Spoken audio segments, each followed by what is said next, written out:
you're allowed to have 15 tardies per semester, but only if the predicament is because you slept in, but there are no absences allowed, unless you're in a coma, because that can be counted as a lab credit.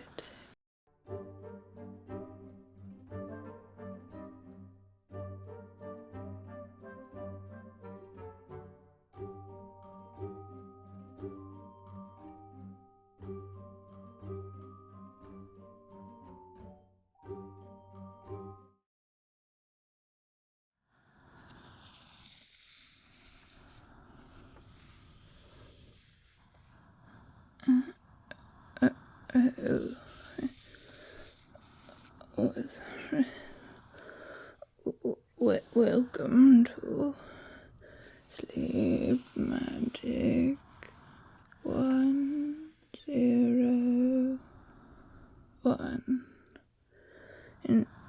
Introduction to the magics of sleep. This is, of course, the first class on your journey to being a master of sleep magic. So if you just refer to your syllabuses that have been spread throughout the room, then we can probably begin the class. I do beg your pardon. I am quite hyperactive this morning. You see, I sort of was helping a client with their predicament. It's sort of they had to drank a wizard magic coffee, kept them awake for several months, and so they sought me out. Your professor, you could call me a Professor Obsidian. I was able to assist despite my potion stock running low. And so, as scientists, as want to do, as we are, as much magicians as we are scientists, so I was curious about this magic coffee as one who creates antivenoms might find it sort of it's useful to study the poison, so it's best to know how to counteract them. So I did drink some. I've sought out the wizard and drank some magic coffee, and as you can see, it's having quite an intense effect on my what's the word? Sort of boisterousness. I know that my demeanor is sort of not conducive to sleepy magic environment, but I do want all of you to know that this is not my usual calm demeanour. So just bear with, and you'll surely learn a lot from this class. So, does anyone have any questions thus far? Please save your questions for the end, for I to look at my... Right, what to expect. So, welcome to Sleep Magic 101.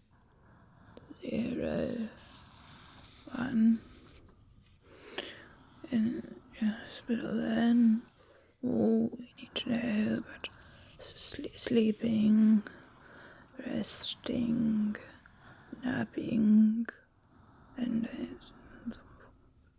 dreaming. That are all so laughably different that it is amusing when a layperson considers them to be equivalent. They are so vastly different in all aspects of being. So write that down, of course. Okay, referring to my... You're allowed to have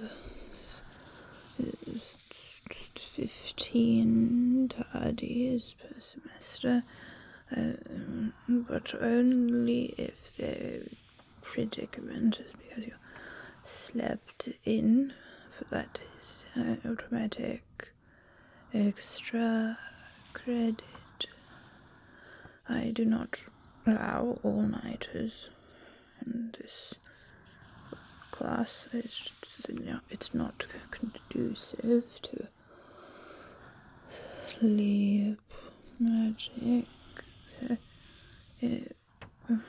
That's it, but there are no absences allowed, unless you're in a coma, because that can be counted as a lab credit.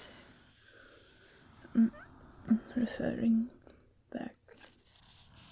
So, we can get started with a bit of education. We've gone through sort of things. So, for example, things that's sort of one of the main lines of work for sleep wizards or whatever your practice falls under is client work, mostly assisting with sleep, curing insomnia, and for example, I had a client who drank wizard's magic coffee and had been awake for several months. So I was able to help them even without my potion stocks. We'll go over potions soon, so to be keeping notes. So, right.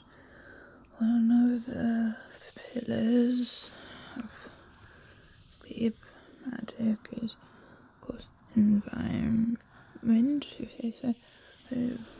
What's important is the amount of pillows, thread count. There's lots of sort of things to keep in mind, especially for humans, as unlike an elf like myself, needs so much more sleep than we do. So very precarious. There's a bit of dust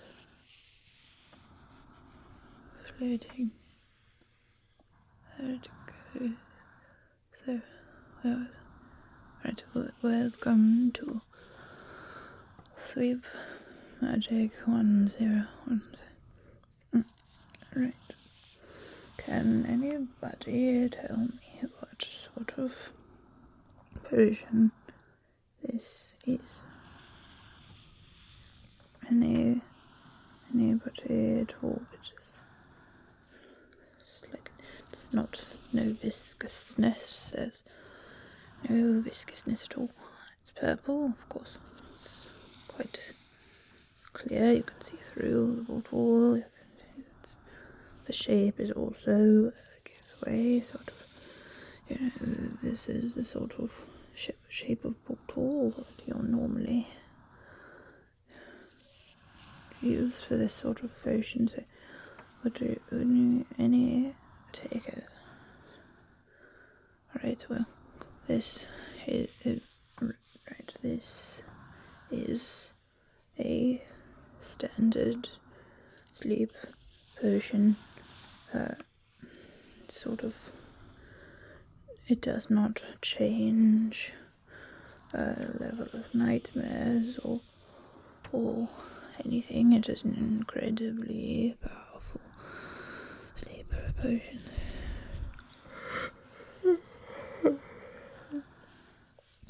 So it's basic, and for client who wishes to sleep, it's a sort of weaker version of the draft of Living Death. It's watered down, basically. It's sort of just with water, really, and, very effective and conducive and proactive and all that. Now, it's anyone tell me what this one is? It's blue, nice light blue colour. It's a round bottle that changes oil. Sort of bottle shape is important. It helps with knowing exactly what you're looking for. Without depending solely on colour, you'll be tested on potion bottle size and cork quality and all of that. This is a nightmare. Well, it's sort of a dream potion. It provides more good dreams. It's in some cases sort of blocks out nightmares because there's more good in the brain tissue. But you see, it's important not to mix up sort of. See that fellow there sleeping in my class? It's an excellent example. Everyone should try to be that sort of student right there. Good job, high marks. High marks. I can write that down. High marks. Don't mix up nightmare potion that takes away nightmares and a nightmare potion that gives nightmares. So that's why we put them in different bottles. It's important. And again, to clarify, this is not a nightmare removal potion. It adds good dreams to the docket, basically. Different, specific. I don't know anyone can tell me what this one is. It's small and thus very potent, not a lot is needed. It's a very vibrant green. What do you all think?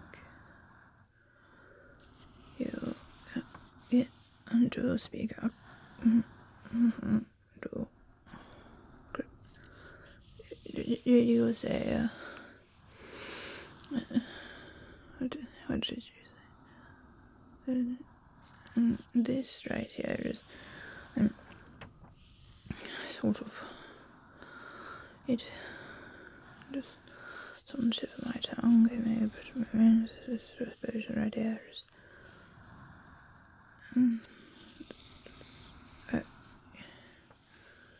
it's a sort of it provides lucid dreaming. There we are. It's lucid dreaming is incredibly lucid dreaming is incredibly difficult to achieve for many. So you have just to taste like green apple to create lucid dreaming scenarios. So there's that. Those are the examples I have for you today. So do try to keep notes. Next on the docket, yeah.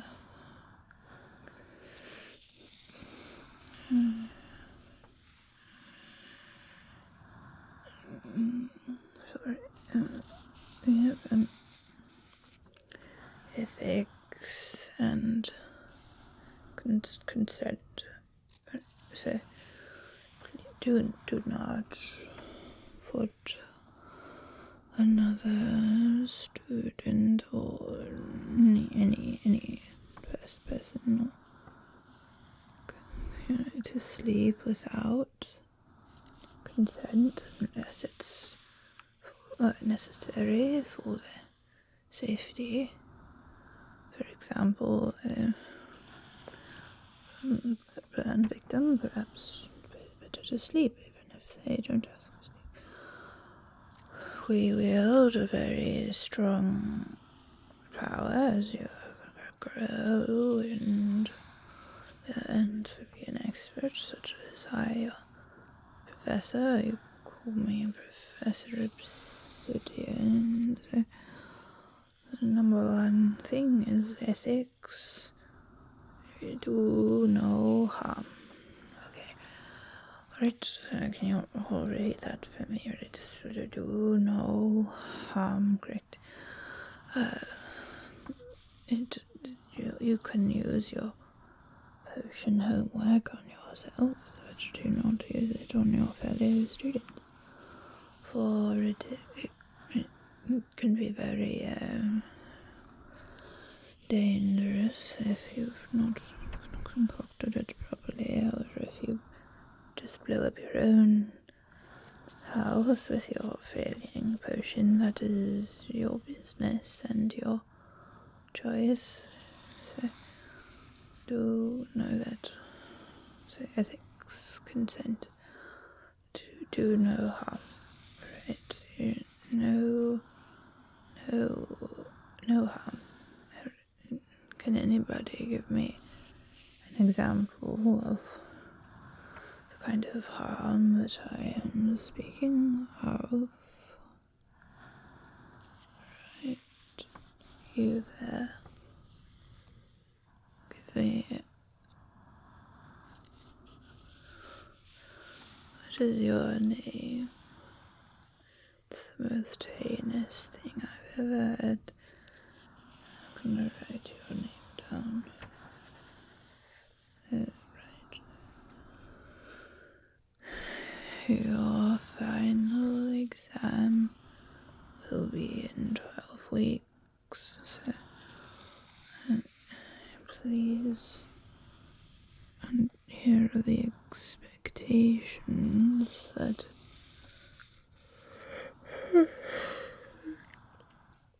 will be expected of you. We have, should be able to sleep on command, should be able to go, you and fall to sleep. It's an important skill. It's an important skill. Fall asleep on Florida train station, perhaps fall asleep in a very uncomfortable chair, things like that. So that will be graded and tested. Right.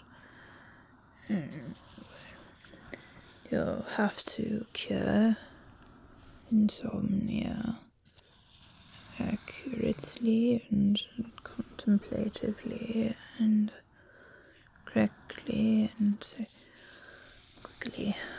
We will bring in students from other classes, sort of like STEM classes where they're learning about plants and biology. So they tend to get very insomniatic.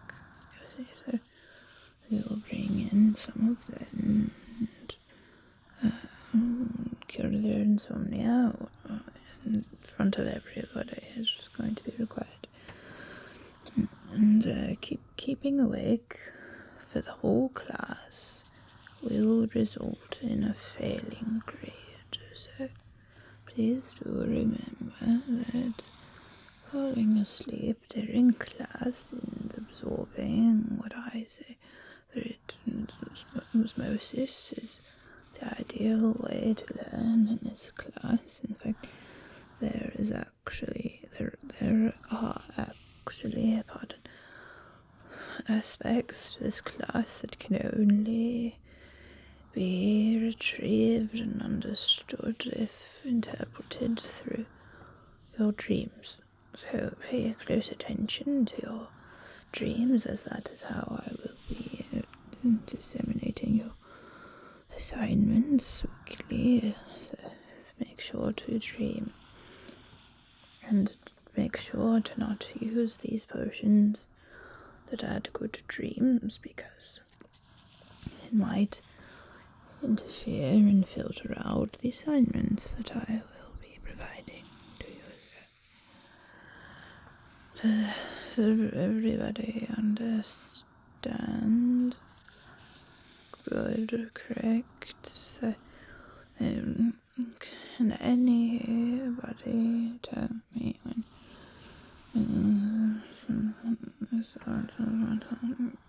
give me an example of the difference between sleeping and resting? No one at all. It's disappointing. That will be on your quiz next class, so be sure to understand the difference between sleeping, resting, napping, and dreaming. Can anybody tell me the difference between a dream you dream at night and a daydream? I don't know. These classes are not very updated, I think. About 200 years too late on the prescription update, but so anybody at all with the answer? No. Alright, well, that will also be on your quiz next week, so if you just attend, I'd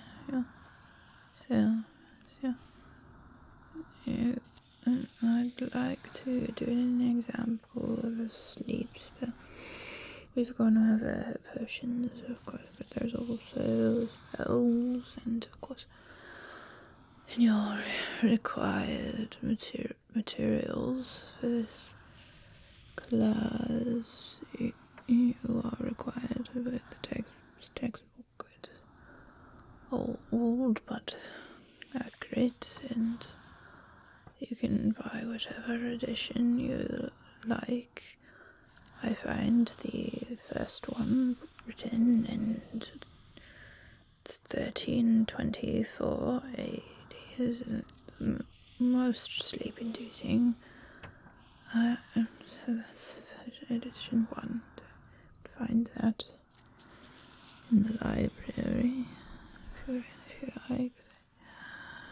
Sleep spell, right? I'll give you an example right now, and if any of you don't fall asleep, it's alright, you're still learning. But I will know if you're faking it. So you go, Theron, Sterosh, Leo, Grosten, Noresco, Threskolnes, Thloros, Thermokthos, Vinonen, Stenkroski, Threlostem, Rekosto, Swanon, Stones, Throsten, Glennon, and Fenthros.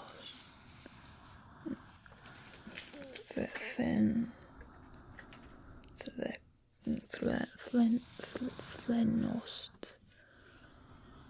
Sleslesh, Den Monosot, Plesk, Floroshke, Theorormanesto, Longshishkonastatos, Thinonin Raelayers.